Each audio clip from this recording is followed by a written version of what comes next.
Estudios de Historia de México, Fundación Carlos Slim, a la celebración del Día del Historiador en honor ahora al distinguido maestro Enrique Florescano. Enrique, sabemos que nos estás escuchando. Antes que nada, mandarte un abrazo virtual y bueno que esta pequeña ceremonia es para ti, con el cariño que todos te profesamos. Muchas gracias. Y me voy a permitir leer una carta, Enrique, que tú escribiste para el Día del Historiador y que yo le he guardado como una de las grandes joyas aquí en el Centro de Estudios. Voy a leerla tal cual como la escribiste. Dice: bienvenidos, saludamos con cariño a todos los aquí presentes y también a nuestros colegas ausentes. En aquel momento me acuerdo que fue una comida que se dio aquí en el Salón Grande con historiadores, la mayor parte de ellos directores de instituciones, y aquí dirigió estas palabras. Dice: Manuel Ramos, nuestro generoso y cordial anfitrión, me ha pedido que diga a ustedes unas palabras acerca de la ocurrencia de reunir este día un grupo variado y representativo del numeroso gremio de historiadores. Hace un mes o poco más, Clara García, Manuel Ramos y yo, comiendo en este lugar privilegiado, comenzamos a hablar acerca de lo grato que sería reunirnos con otros colegas, sin más propósito que el de celebrar la coincidencia de trabajar en el mismo género de actividades. Si no recuerdo mal, Clara dijo que ya había muchas reuniones de historiadores, pero faltaba una que sin compromisos o etiquetas nos permitiera saludar a nuestros maestros queridos, reencontrar a los colegas, conocer a la joven competencia o brindar con los viejos amigos. A los tres nos parecieron buenas estas y otras razones. Pero Manuel sugirió que podríamos llamar a esa ocasión el Día del Historiador y con la fuerza de ese bautizo, legitimar en el futuro la repetición de estas reuniones. Como ha ocurrido otras veces, al final de la comida pensé que esas ideas quedarían en buenos propósitos, sin llegar a convertirse en realidad. El estar todos ustedes reunidos en esta casa prueba que yo subestimé la capacidad realizadora y más aún el poder de convocatoria. Recuerdo que en aquella comida comentamos que los historiadores eran, en cierta medida, un gremio exitoso. Prueba de ello son los numerosos congresos, mesas redondas y conferencias que frecuentemente los reúnen y les permiten tratar todas las épocas de la historia y los temas más diversos. También se mencionó su inventiva y resolución para crear foros donde hacer públicas sus ideas, criticar a los colegas y recibir la opinión de los historiadores más remotos y extraños a nuestros medios habituales. No faltó quien encomiara la habilidad del gremio para autoevaluarse, repartir honores y asignar premios a sus miembros distinguidos. Al acumularse estas y otras pruebas acerca de la solidez y creatividad del gremio de los historiadores, más fuerza cobró la propuesta de hacer una reunión cuya principal motivación fuera el gusto de ver a los colegas, conversar con los amigos y gozar la compañía de quienes admiramos y leemos con frecuencia. En un escrito acerca de la historia, decía que estudiar el pasado supone un diálogo con seres, tiempos y lugares extraños. Como muchos de ustedes, al tratar a seres humanos distintos, aprendí a dialogar con ellos. Una de las enseñanzas más entrañables que me deparó el oficio de historiador fue reconocer que esta profesión exige una disposición para el asombro, una apertura hacia lo desconocido y una práctica de la tolerancia. De modo que si una motivación profunda habría de tener al reunir a los historiadores en esta casa hospitalaria, no podría ser otra que la convivencia, la tolerancia, el respeto a las trayectorias distintas, el aprecio por los logros ajenos y la amistad. Hago votos porque esta reunión sea un día de encuentros y reencuentros gratos y que se repita en los años siguientes y se vuelva uno más de nuestros ritos colectivos. Esas fueron tus palabras, Enrique, lo cual son de una actualidad y te agradecemos enormemente este esfuerzo que veníamos haciendo desde hace muchos años y que hoy está consolidado. Muchas gracias, Enrique. Pues quisiera yo darle la palabra, que recuerden que es una reunión de amigos, es una reunión en la cual queremos apoyar a Enrique, distinguirlo como maestro y que es un diálogo abierto. Y comenzaríamos, Johanna, por ti, ¿verdad? Que ya tuvimos una conversación anterior, pero adelante con tus palabras. Muchísimas gracias. Pues como será mi herencia europea, a mí me gusta tener un texto, entonces me permití escribir un pequeño texto que voy a exponer a continuación. Ante todo, estimado y apreciado Enrique, estimados colegas con los que estoy participando en este evento en honor a Enrique, agradezco la invitación que me hiciera Clara. Me da muchísimo gusto de participar con ustedes aquí en Condomex, la casa de Manuel, a quien también hace ya un tiempo que no nos habíamos visto y me da mucho gusto. Igual que ver a mi amigo Rodrigo y a John Meyer y esperamos que se pueda conectar y a Javier García Diego.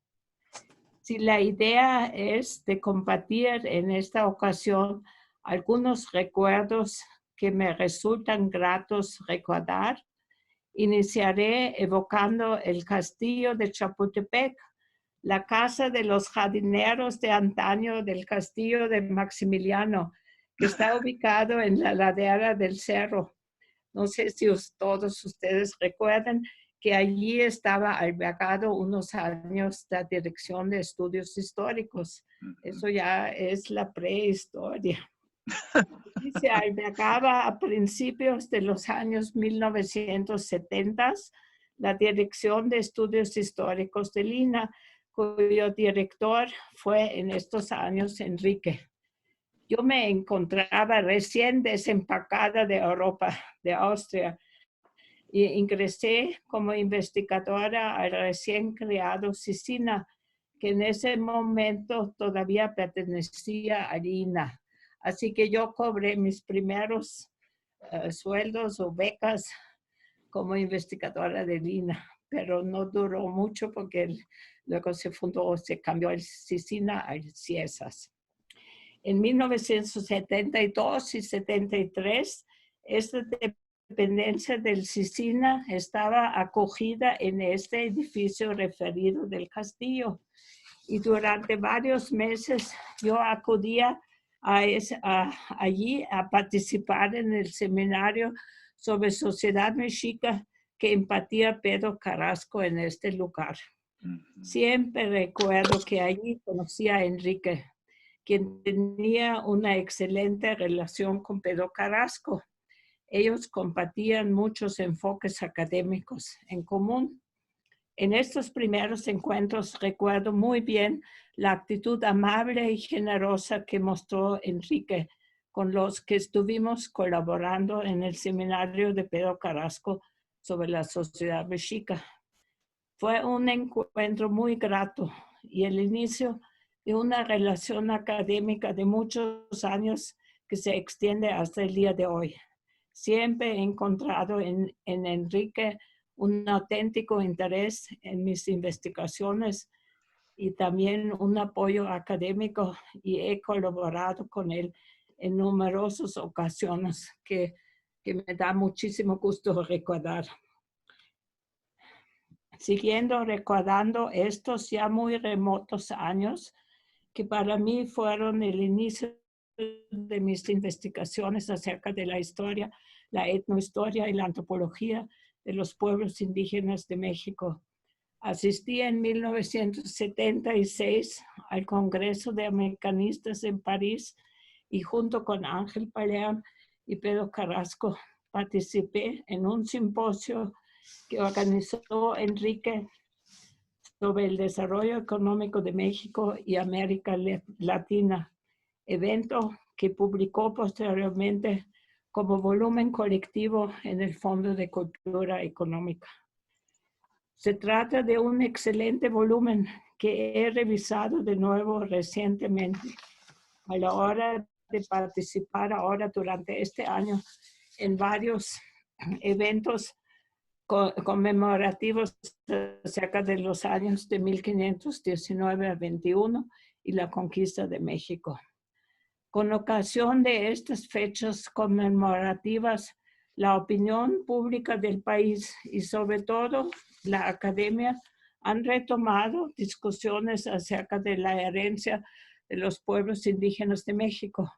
Y me llama poderosamente la atención que periódicamente estos temas se vuelven temas de acaloradas discusiones en la academia y en la opinión pública.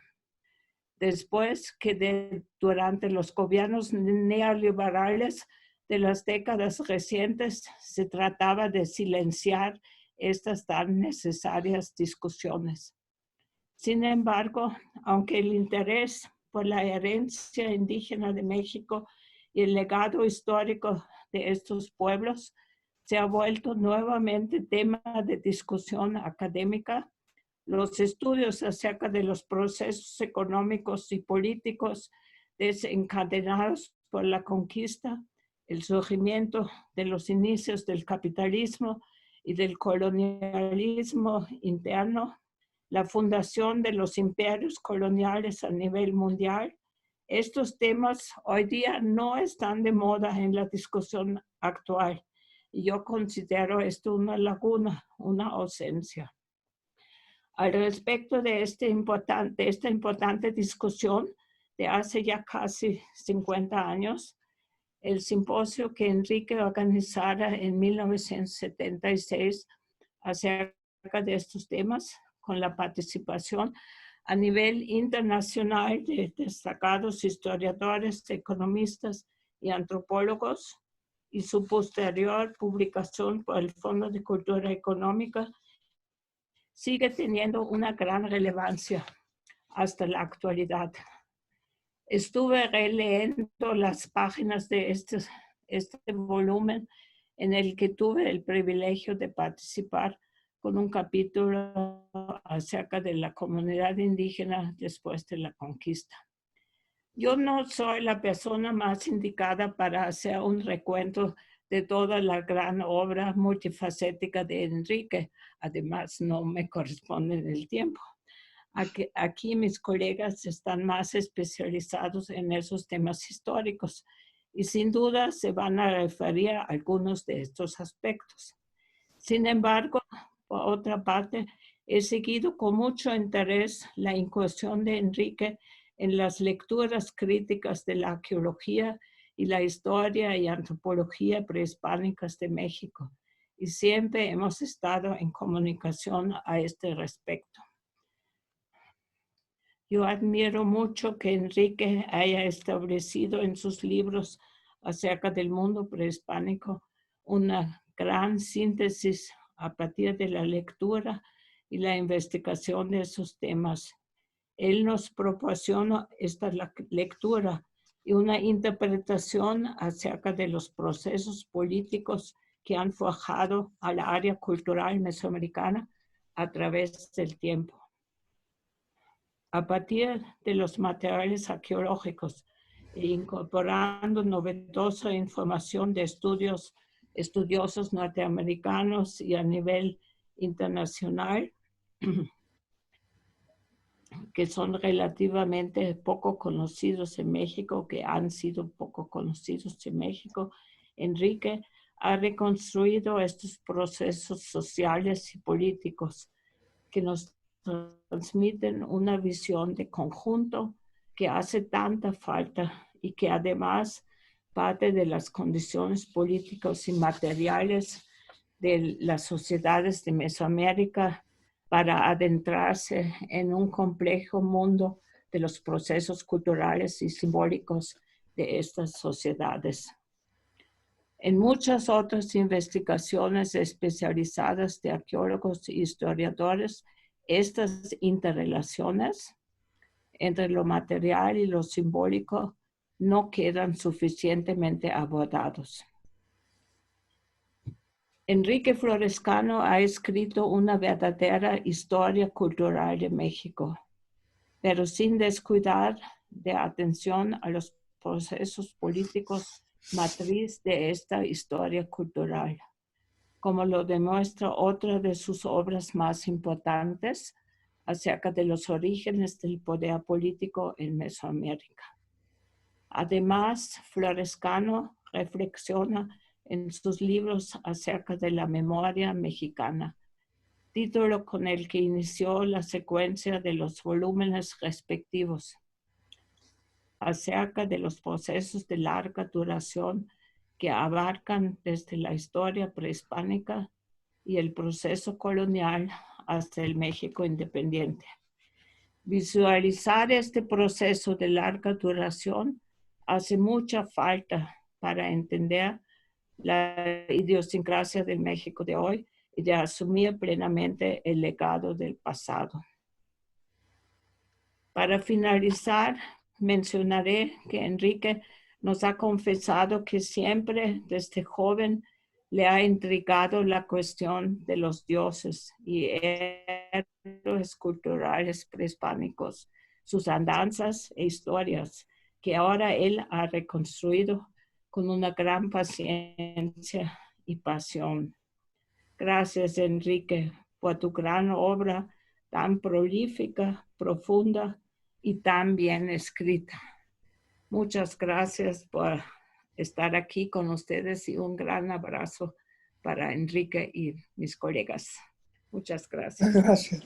Muchas gracias, Johanna. Muchas gracias. Yo creo que Enrique estarás muy, muy emocionado también por estas palabras tan bellas y bien escritas de Johanna. Bueno, mientras esperamos que Jan Meyer pueda resolver, aunque sea por teléfono, su presencia, Clara, a ver si tú puedes también llamarle. Nosotros estamos tratando de estar en contacto con él, pero se va la señal, ¿verdad?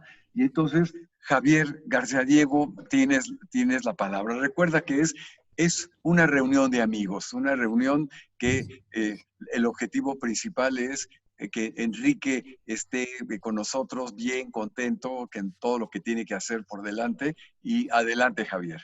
Gracias, Manuel. Bueno, pues, aunque yo no soy europeo como Johanna, Bueno, disculpa. lo que es evidente, yo pensaba escribir un texto y le dije a Manuel, pues que así procedería y me dijo, no escribas texto, más bien prepara unas palabras, unas ideas y con eso pues se puede hacer un diálogo, una conversación muy agradable y yo diría incluso, ¿por qué no pensarlo? Una conversación que pueda ser muy útil para la historia.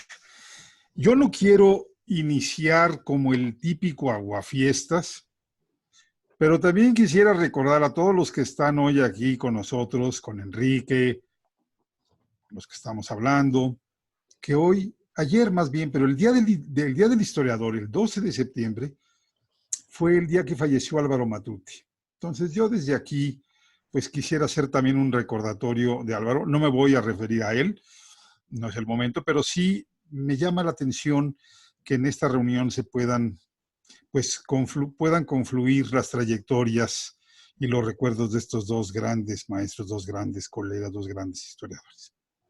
Dejo hasta ahí el tema de Álvaro Matute, pero sí quería traerlo a colación. Y inicio mi intervención tratando de disculparme de antemano, porque luego en este tipo de participaciones uno termina más hablando de uno en relación con el homenajeado que del homenajeado mismo. Y no quisiera que ese fuera el caso. Pero tengo que recordar que yo supe, antes de conocerlo obviamente, supe de Enrique Florescano cuando ingresé al Colegio de México allá por 1973-74. Estaba recién publicado el libro de los precios del maíz Y bueno, yo pensé en hacer lo propio, plagiarle el tema, como se dice, para Revolución Mexicana, pero no, me di cuenta pronto que la historia económica no era lo mismo. También por ese entonces, Enrique dirigía o acababa de dirigir la revista Historia Mexicana. Todavía recuerdo algunos números extraordinarios. Revolucionó Historia Mexicana, la modernizó, le trajo temas contemporáneos, en fin, el célebre número 92 sobre el Estado mexicano. Y bueno, lo menciono porque hace unos días Historia Mexicana cumplió 70 años. Hubo una ceremonia y Enrique estuvo ahí. Sé que estuvo ahí, o al menos eso es lo que yo entendí. Era una reunión donde iban a participar todos los exdirectores de la revista. Y bueno, ya que hablaba de la historia económica, primero que todo reconozco la capacidad de Enrique Florescano para fijar temas. Él es el introductor de la historia económica al país. Uno podría decir que había antecedentes. Bueno, siempre hay antecedentes. E incluso pienso en su maestro Chávez Orozco, pero el que institucionalizó la historia económica, el que hizo que hubiera publicaciones, revistas, asociaciones, que lo siguieran algunos colegas, que varios alumnos, muchos alumnos, desarrollaran tesis sobre ese tema de la historia económica, fue Enrique Florescano. Y créanme que introducir y fijar un tema en la historiografía no es fácil. Mi segundo contacto con Enrique Florescano fue en el 85, 1985. Me invitó ahí a ser el coordinador académico de una obra que se llamó Así fue la Revolución Mexicana. Algo que debo reconocer que admiré desde ese momento de Enrique Florescano es que no acudió al cuatismo, o sea, pudo haber apelado a algunos de sus amigos que trabajaban en historia de la Revolución y el proyecto hubiera salido incluso mejor. También debo reconocer otra característica de Enrique Florescano: apostaba siempre por la juventud. Yo en ese entonces acababa de regresar de Chicago y Enrique Florescano apostó por mí para la coordinación académica de ese proyecto. Eso, de verdad que se necesita valor académico, valor institucional para tomar ese tipo de decisiones. Luego vino el 92, el famoso 92, el año de los libros de texto. Yo fui invitado para hacer infantería, y hacer digamos, un primer bosquejo de redacción del capítulo de Porfiriato y Revolución para el libro de cuarto año de primaria. Lo saco a colación simplemente para comparar con lo que tenemos hoy en día. En aquel entonces el objetivo era acabar con algunos mitos historiográficos, racionalizar nuestra comprensión y nuestra visión de la historia de México y hacer algo que era un reto brutal: cómo darle a los niños de México una visión fresca y al mismo tiempo coherente, rigurosa de la historia de México. Yo no me quiero ni imaginar lo que pasó Enrique Florescano durante esos meses. Yo, que era infantería, dormía mal, esperando la mañana, la madrugada, para ver cuántos periodicazos habían aparecido ese día. Y lo que hubo fue un auténtico linchamiento por diferentes razones que no me viene a cuento mencionar, contra un proyecto académico muy generoso, contra una iniciativa académica muy valiente, muy innovadora. Hoy, comparen ustedes, los mitos están de vuelta. Los clichés se imponen. La historia simple, buenos y malos. Y ni siquiera tenemos el problema de la historia oficial. Ojalá. Hoy tenemos una visión de historia presidencial, que no es lo mismo que oficial. Y bueno, yo no recuerdo que hubiera habido esto en México. después de Echeverría, Ixcatio, Panyeso, tema que, por cierto, Alejandra Moreno conoce divinamente. Siguiente etapa que quiero mencionar. Hace más o menos unos 10 años, fui invitado por la Universidad Veracruzana a un homenaje a Enrique Florescano. De hecho, se publicó un librito que traigo por aquí. Lo coordinaron Juan Ortiz y Nelly Palafox. A mí se me asignó el tema de Enrique Florescano y las instituciones y protesté. Y dije, es que es un tema inmenso. Todo en Enrique Florescano son instituciones. Él ha sido un creador de instituciones, un animador de instituciones, un refundador de instituciones. Si empezamos a hacer la cuenta de en cuántas instituciones Enrique Florescano metió la mano, no acabaríamos. De verdad, es impresionante. Y en ese sentido, como hombre de instituciones, yo encontré y sigo encontrando en Enrique Florescano las siguientes características. Liderazgo, sigue siendo líder de la historiografía mexicana. Muchos de nosotros lo reconocemos como jefe. Y no es una relación laboral, es una relación de admiración y de reconocimiento de liderazgo. Segundo, para ser hombre de instituciones tienes que tener visión, no crear elefantes blancos. Crear instituciones realmente pertinentes que puedan durar porque el proyecto y la idea era adecuada, era pertinente. Tercero, responsabilidad, porque muchas veces esa creación de instituciones viene aparejada de responsabilidades laborales, políticas y presupuestales. Perseverancia. Toma mucho tiempo crear instituciones. Mucho tiempo. A veces años. Y por último, la quinta virtud que debe tener el creador de instituciones y que la tiene Enrique Florescano, a raudales, entereza. Saber que van a venir golpes y saberlos soportar. Hoy creo que se le dice algo así como resiliencia, aunque no es precisamente sinónimo el término de entereza que el de resiliencia. Bueno, todo eso es Enrique Florescano, pero es algo más.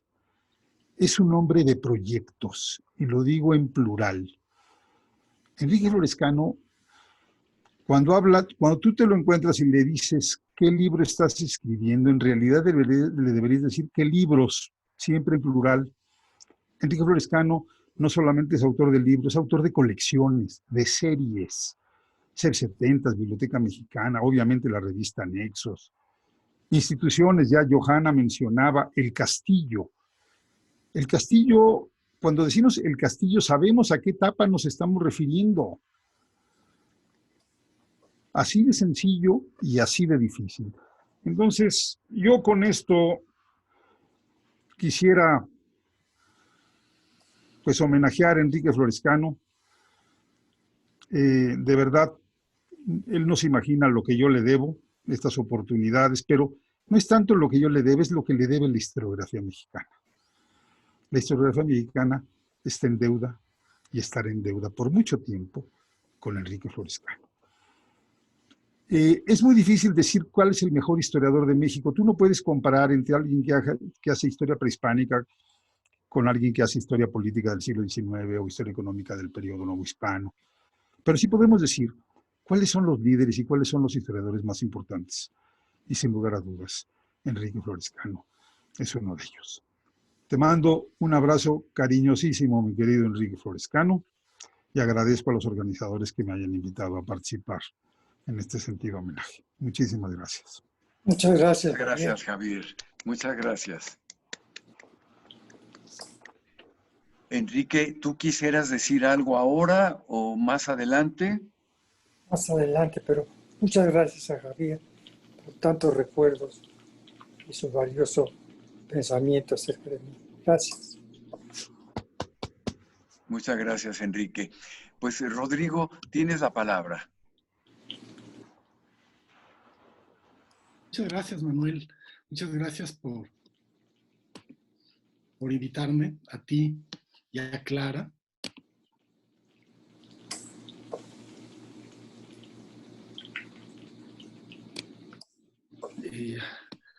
A este merecidísimo homenaje a mi querido maestro Enrique Florescano, aquí en el Centro de Estudios de Historia de México, Fundación Carlos Slim. También pues me encanta estar con ustedes, Manuel, Clara, estar con mi querida maestra Johanna Broda, estar con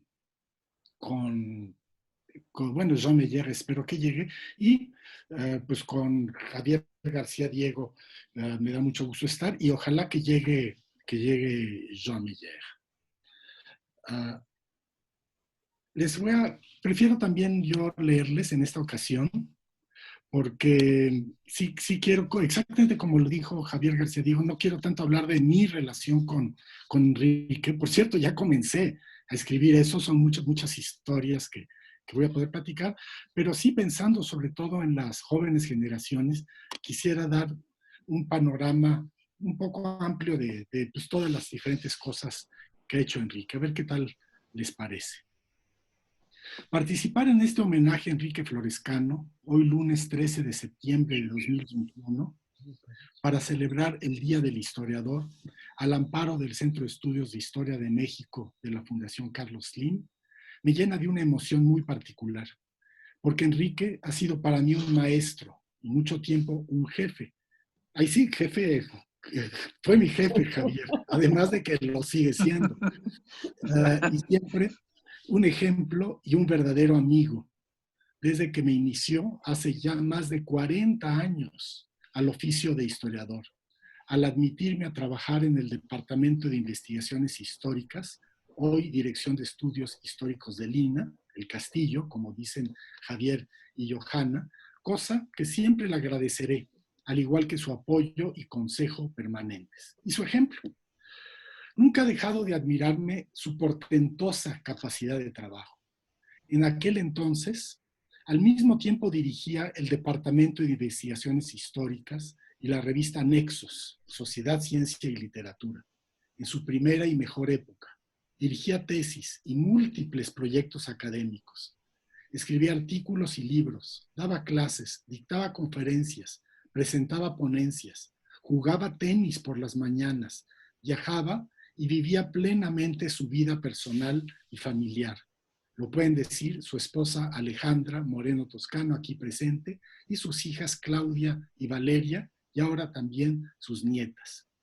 Así, con esta intensidad vital, continuó ampliando aún más sus perspectivas, al abarcar la historia económica, climática, política, social, religiosa, cultural y de las conciencias, incluyendo con semejante vigor todos los periodos históricos de México, prehispánico, novohispano e independiente, escribiendo estudios especializados, obras de síntesis, de divulgación y de reflexión.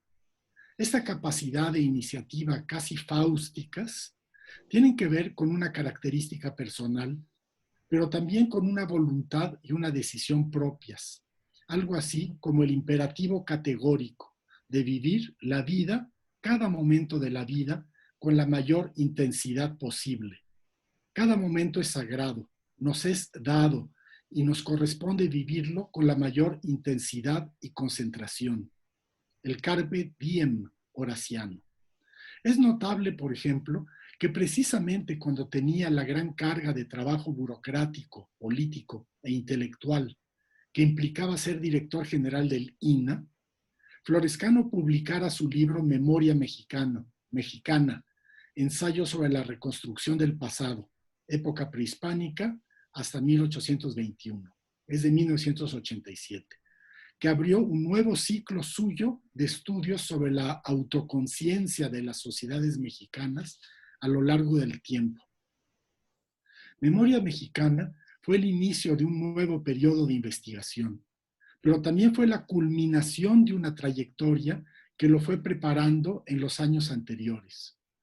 Desde 1969, cuando publicó su tesis de doctorado, Precios del maíz y crisis agrícolas en México, 1708-1810, Enrique se hizo presente en el campo, entonces relativamente nuevo, de la historia económica del periodo novohispano, del que fue uno de los más activos impulsores en México. Florescano buscó acceder tanto a los investigadores como a los estudiantes y al público culto en una serie de estudios en los que dio amplios y memorables panoramas sobre la historia agraria del virreinato, sobre la historia económica y de los trabajadores, sobre la historia del clima, sobre la colonización del norte, sobre la época de las reformas borbónicas, sobre la configuración del espacio colonial, aquel estudio mítico para todos los que lo leímos con pasión que hizo con Alejandra Moreno Toscano, sobre el sector externo y la Organización Especial de México, entre otros temas, además de editar fuentes novedosas sobre crisis agrícolas, sobre los diezmos de Michoacán, descripciones económicas, y de coordinar obras colectivas sobre haciendas y plantaciones e historia económica latinoamericana, historias cartográficas,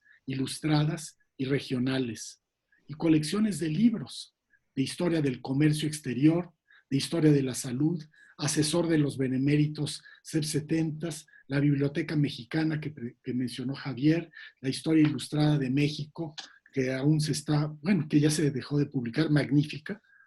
Sus intereses no se limitaron, como se ve, a la historia económica.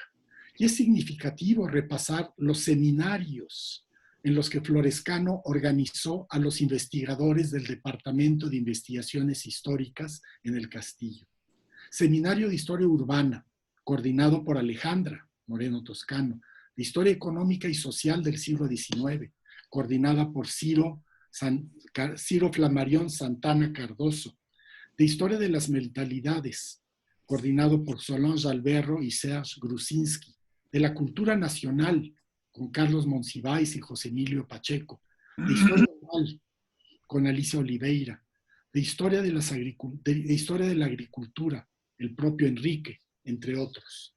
Estos maestros debían cumplir la función adicional de formar a los jóvenes investigadores, antropólogos, economistas, sociólogos, no solo historiadores, que Florescano contrató y en los que depositó su confianza, como dijo Javier, su confianza en los jóvenes. Su propósito al escribir siempre es darle información más amplia e informada de los temas tratados. Florescano se transformó en un importante difusor de las investigaciones históricas recientes realizadas por investigadores mexicanos y extranjeros, pero nunca entrega síntesis inertes, sin vida, sino verdaderos ensayos interpretativos en los que busca dar una visión en positivo de las cosas. Recuerdo haberlo visto con su faz concentrada en un congreso, rebatir tremendamente la ponencia aparentemente inocua de un profesor norteamericano. Implacable, su ceja levantada se volvió temible y legendaria, preciso y generoso en la crítica. Florescano ha seguido siendo amigo de la autocrítica y de la crítica honesta, que siempre pidió a sus alumnos, colegas y colaboradores. Esta asimilación sistemática de las investigaciones recientes generó en Florescano una corriente paralela de trabajos dedicados a la historiografía, la historia de la historia, en varios de sus niveles, incluyendo la realización o promoción de bibliografías temáticas y de divulgación, de balances historiográficos y de reflexiones y cuestionamientos. Al mismo tiempo, estuvo atento a la relación entre la producción del saber histórico y su recepción y asimilación por el conjunto de la población. Se dio cuenta que una gran parte del saber histórico se comenzó a producir en el siglo XX, en instituciones académicas para un público especializado, y que muchos de los libros publicados en el extranjero o tesis de doctorado tardan años, si no décadas, antes de ser consideradas en las obras de síntesis y de ser, mucho después, incluidas en libros de investigación, de divulgación amplia y en los libros de texto. Como resultado, una población como la mexicana, con un fuerte sentido del pasado, en buena medida vive con una autoconciencia mucho más mítica que histórica. Esta dicotomía entre la producción del saber histórico y su asimilación por la sociedad, varias veces criticada por Florescano, impone una función, una tarea al historiador en la sociedad, no solo como generador, sino también como transmisor de un conocimiento especializado y como formulador de ideas, de preguntas y de respuestas importantes y aún imprescindibles para la nación.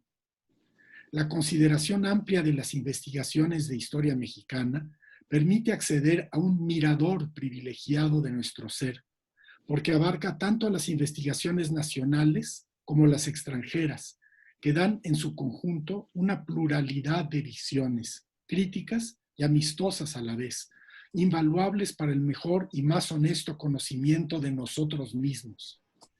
En estos repasos y balances, Florescano revisa los estudios realizados, pero jamás de manera pasiva.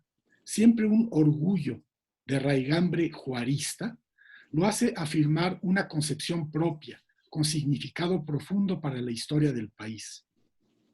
Al mismo tiempo, la consideración de la historiografía mexicana y extranjera condujo a Florescano a una conciencia fuerte del relativo atraso de las investigaciones realizadas en México respecto de las del extranjero, pese al esfuerzo de unos cuantos grandes maestros, entre los que se cuenta el propio Enrique, lo cual lo condujo a una fuerte crítica a las condiciones de producción del saber histórico en México, particularmente en lo que se refiere a la debilidad de las instituciones académicas, la carencia de discusiones serias y de una verdadera competitividad. Esto, por cierto, ya está cambiando hoy en día.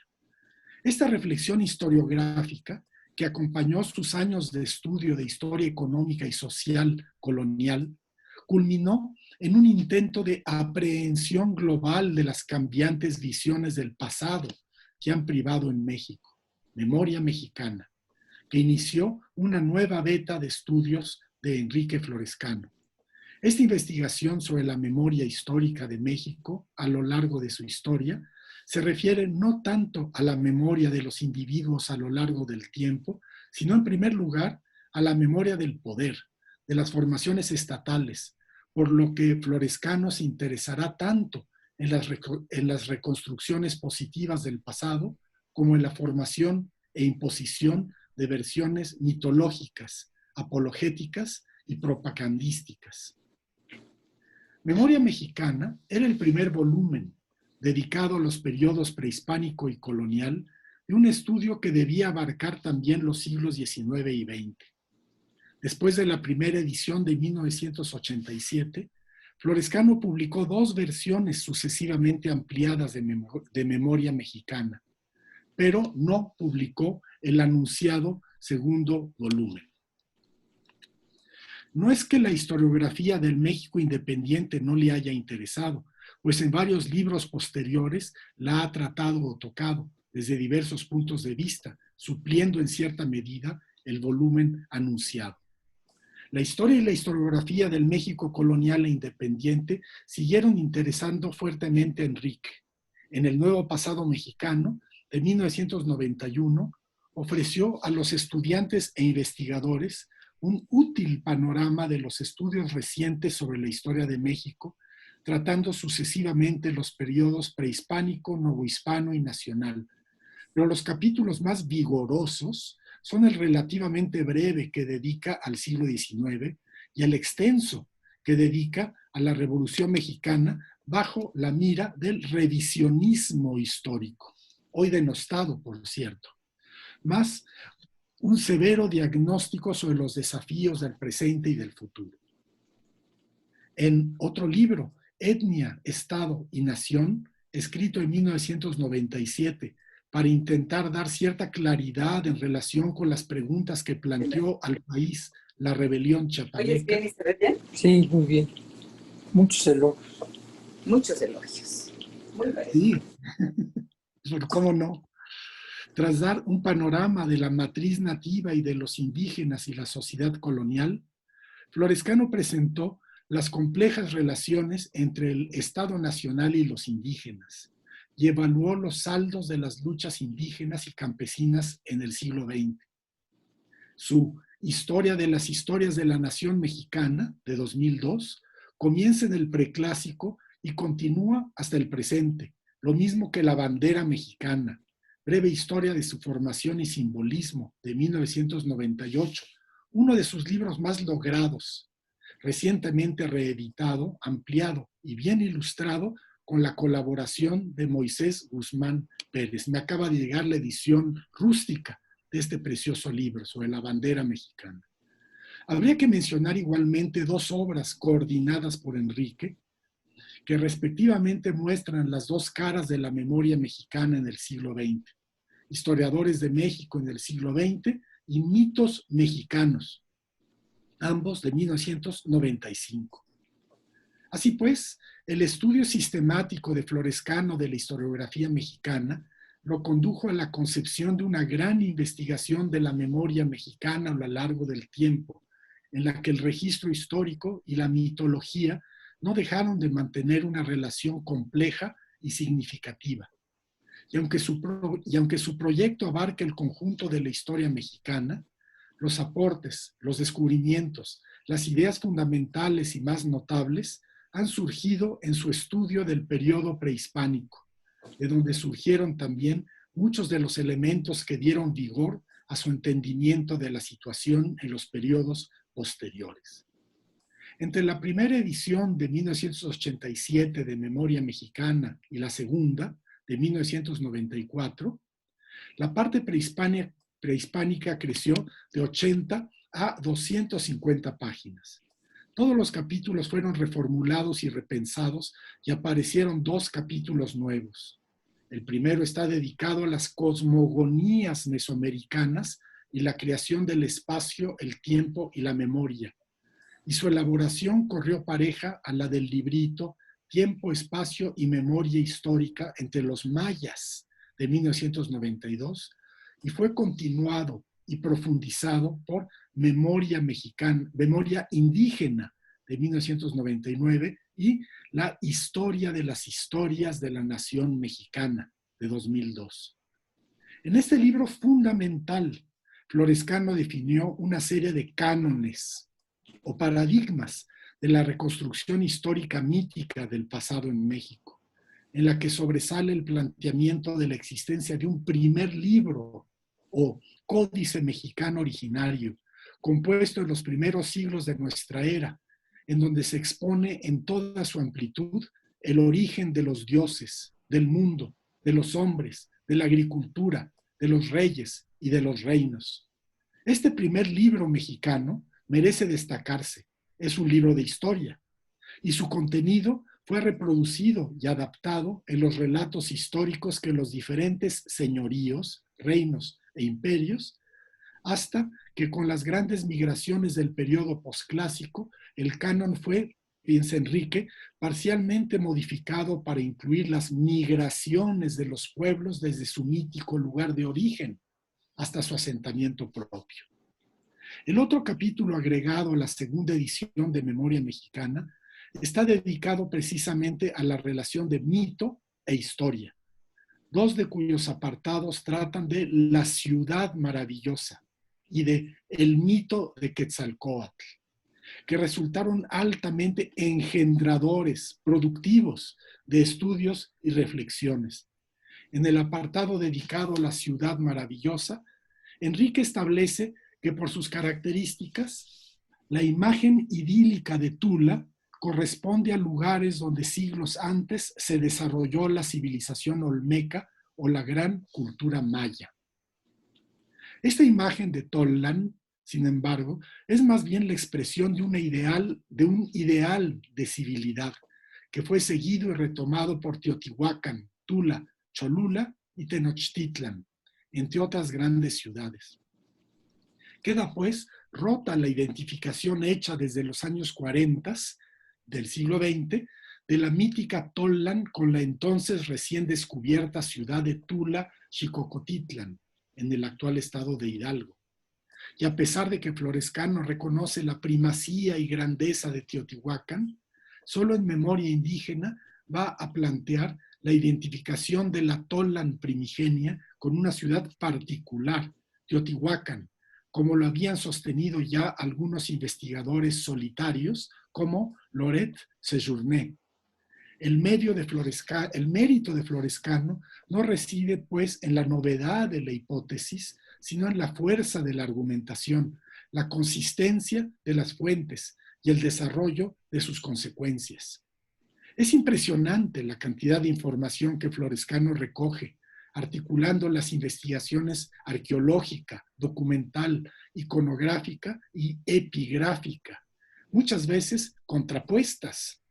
Y es de advertirse la importancia que las imágenes adquieren en sus libros, que no solo asimilan muchos de los logros de los intentos de lectura de la escritura maya, sino que incorporan a las imágenes al conjunto de las fuentes sobre el México antiguo.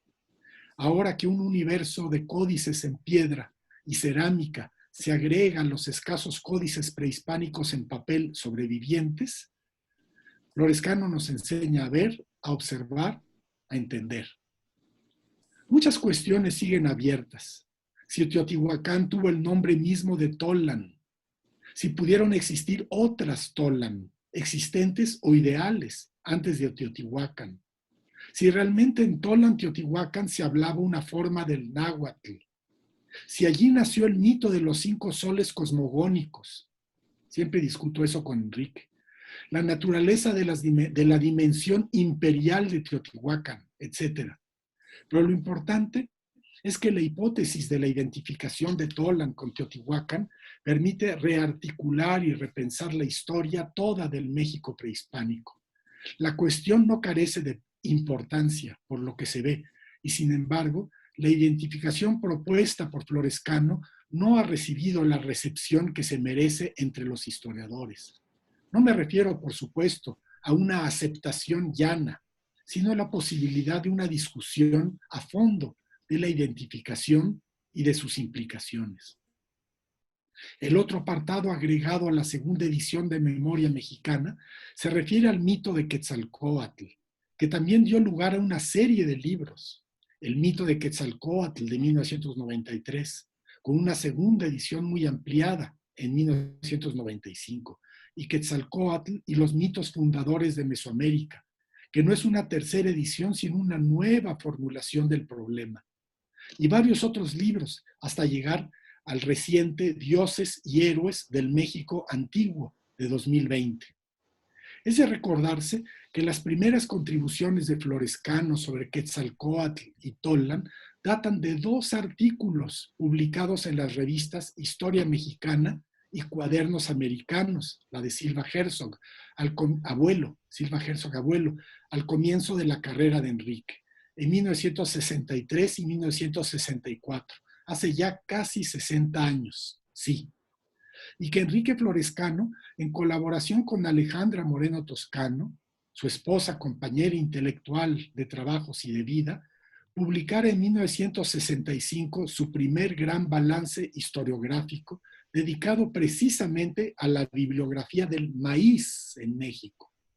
Desde entonces, el maíz, sustento fundamental de todos los mexicanos a lo largo de los milenios de su historia, base de su hacer y de su pensar, se volvió en el centro de las investigaciones de Florescano, primero en el gran ciclo de investigaciones centradas en la historia agraria del periodo novohispano y después en el ciclo surgido de Memoria Mexicana, particularmente en lo referido al mito de Quetzalcóatl, identificado primariamente con el dios del maíz, hilo conductor que le permite retomar y afinar su interpretación de las memorias del México prehispánico.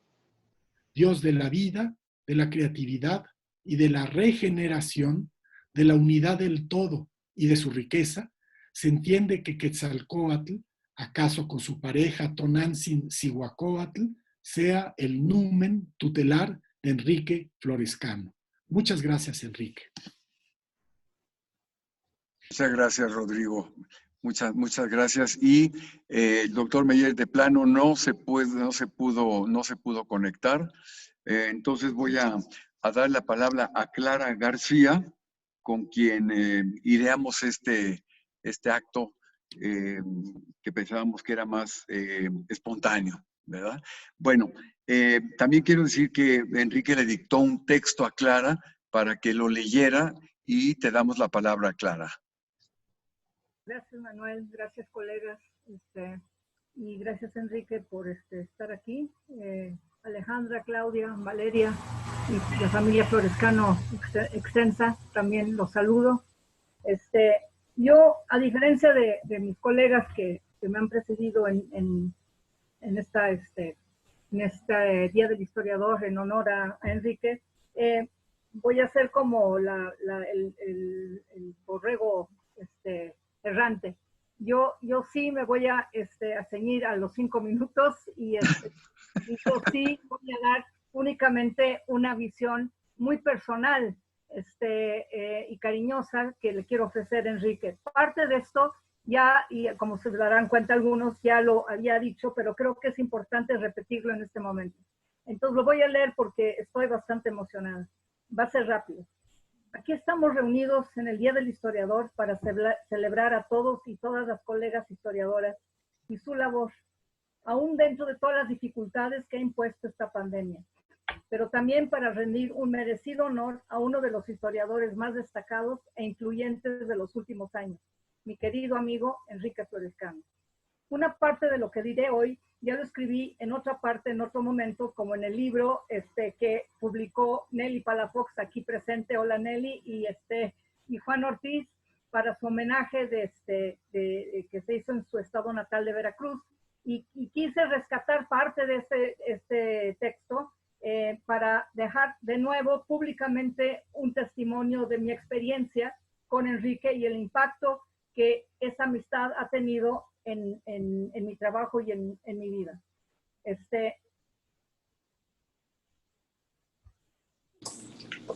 Creo que estos recuerdos y estos momentos los he llevado siempre conmigo como historiadora. Entonces, ahí va. Aunque mexicana, yo no crecí ni estudié en México, y aunque en un principio me dediqué a estudiar la Edad Media y el Renacimiento, fue imposible al comienzo de la década de los 70 conseguir trabajo alguno. Después de muchos intentos fallidos en varias instituciones, me recibió Enrique, entonces director de la Dirección de Estudios Históricos del Instituto Nacional de Antropología e Historia. Como es su costumbre, me recibió amablemente y de manera muy generosa, me escuchó con interés y me ofreció consejos a pesar de no conocerme. Que esa es una de las grandes características de Enrique. Siempre le daba oportunidad a todos, no tenía que conocerse o ser recomendado de alguien. El consejo que me dio cambió mi vida totalmente. Me dijo que si pensaba residir en México, podría contemplar la posibilidad de especializarme en la historia de México, que finalmente podría comparar la historia de México con la de Europa y que las herramientas que adquiriría yo en la universidad extranjera a donde me dirigía me servirían para posteriormente trabajar en México. Así me dediqué al estudio de la historia novohispana, una feliz decisión. Al regresar a México, comencé mi primer trabajo en la Dirección de Estudios Históricos como profesora investigadora. En las instalaciones de Chapultepec, con sus grandes ventanas que daban un corredor externo, cualquiera que pasara podía ver al interior de mi cubículo, en donde un día estaba alimentando yo a un pequeño ratoncito que se había resguardado días antes ahí. Le convidaba un poco de queso de mi emparedado. Pasó Enrique y me miró por un momento. Sentí desconcierto, hasta miedo. Pero luego con mi mirada seria y esa ceja levantada, me inspiró más miedo todavía. Sin embargo, me dijo que por qué no también le convidaba un poco de jamón al ratoncito. Y después ya dejé salir un gran suspiro. Y eso es característica de los años felices y de enseñanza que yo pasé en la Dirección de Estudios Históricos. Aquel consejo, o sea, no el de darle más jamón al ratón, sino que me dedicara a la historia de México, ese consejo y posterior empleo me colocó sobre un camino certero, me cautivó la historia novohispana y me integró a México como nada más ha podido hacer antes o realmente después. Ahí, bajo la dirección de Enrique e integrada a un seminario de investigación, aprendí día con día los avatares y problemáticas de la historia, y me integré a la aventura de ser mexicana por medio del oficio de elaborar y comunicar la historia de México. El hacer historia y la obra de Enrique en torno a la historia de la historia y sus usos me integraron a mi país que no conocía. Adquirí un sentido de pertenencia, ya que el oficio de historiar, que aprendí especialmente de Enrique, es un asunto público, pero también es un asunto personal. Hacer historia es una empresa épica, individual y colectiva, como todos los libros de Enrique. El entusiasmo y compromiso que adquirí ahí nunca me ha dejado. Me percaté de esto al ver que Enrique, como historiador, maestro, creador de instituciones, impulsor de jóvenes profesionales, promotor cultural y editor, entre otros, no se puede divorciar de su trabajo como historiador, como persona.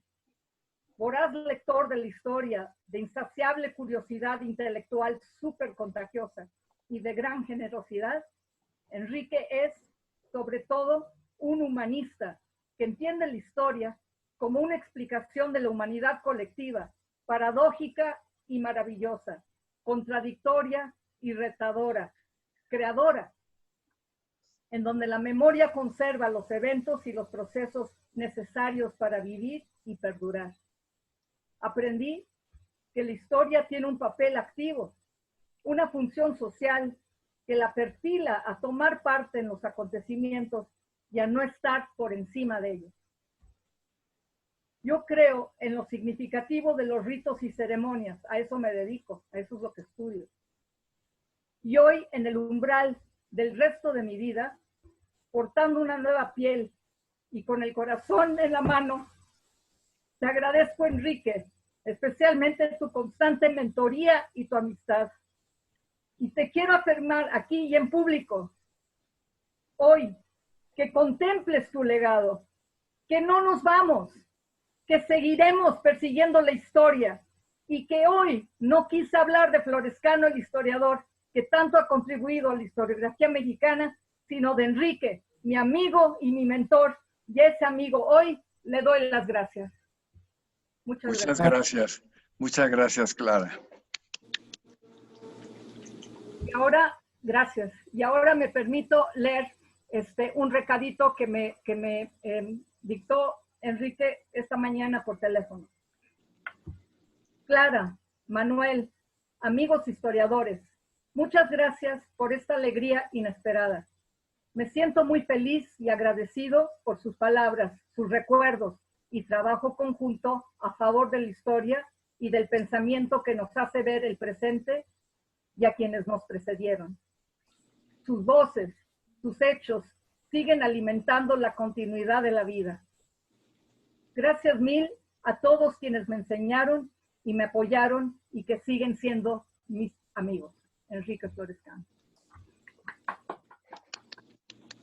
Muchas gracias. Muchas gracias. Salud, exactamente. Antes de darte la palabra, Enrique, pues yo quisiera decir que yo te conocí en Tlaxcala en 1990, en aquel congreso que estuvo David Brading, quien conocí también a partir de ese congreso, del cual salió el libro Manifestaciones religiosas en el mundo colonial americano. Y después, poquito tiempo después, aquí en el Centro de Estudios de Historia de México, con Dumex en ese momento, donde eres uno de los consejeros de aquí del Consejo del Centro de Estudios. Siempre tan crítico, comentarista de los aconteceres en México y en el extranjero, abierto al diálogo, y bueno, pues los consejos que yo recibí de ti también, estando como director. Muchas gracias, Enrique. No sé si quieras comentar algo, Enrique. Solo agradecer a ti, a Clara, este momento tan importante para mí y que varios de mis amigos y colegas han hablado de mí de una manera tan elocuente y rica. Y para mí me hace recordar todas esas épocas, libros, momentos creativos que tuve en mi profesión de historiador. Muchas gracias por la ocurrencia de reunir a estos compañeros, colegas y amigos en este Día del Historiador. Espero se prolongue y dé más voz a las nuevas generaciones. Gracias. Muchas gracias, Enrique. Cerramos este acto con el cariño de todos y un abrazo virtual, Enrique, y esperamos verte pronto. Gracias a todos los participantes, al público que nos ha seguido y bueno, Enrique, pues a seguir. Muchas gracias. Damos por terminada la sesión. Muchas gracias a todos. Gracias. Tienes muchos comentarios, Enrique, que los puedes ir leyendo. Muchas felicitaciones, pues, de toda la gente que te quiere. Magali, Miriam, Iván Ruiz Lastra, Ana Belén, Miriam Camarillo, Gisela, Ana Belén Zamora, Diego Florescano, yo creo que es tu nieto, Luis Rodríguez, Nicole, Nelly Palafox, etcétera. Los tienes ahí a la vista de los recados que te envían y bueno, pues con el cariño que todos te profesamos y el reconocimiento que tienes por parte del gremio de los historiadores. Muchas gracias a todos. No nos queremos ir. No nos queremos ir. Bueno, si alguien quiere comentar algo, adelante. Las fiestas de cumpleaños de Enrique, que eran muy grandes eventos organizados por Alejandra. Siempre recordamos todo esto. Alejandra, muchos saludos, muchos saludos, Alejandra. Un gusto de compartir con Alejandra. Sí. Bueno, no nos queremos ir. No nos queremos ir. Yo le quiero mandar muchos saludos a tus hijas también. Sí. A tus hijas que con tanto cariño y tanto entusiasmo acogieron esta idea, que están ahí presentes. Muchas gracias, Valeria y Claudia. Gracias, Manuel. Bueno. Sí, yo también allí estoy muy emocionada. Ha sido realmente una hermosa tarde. Gracias a todos. Muchas gracias a todos y sí, muy emocionados. Fue un momento muy emocionante para todos nosotros. Yo estoy aquí de chillona, pero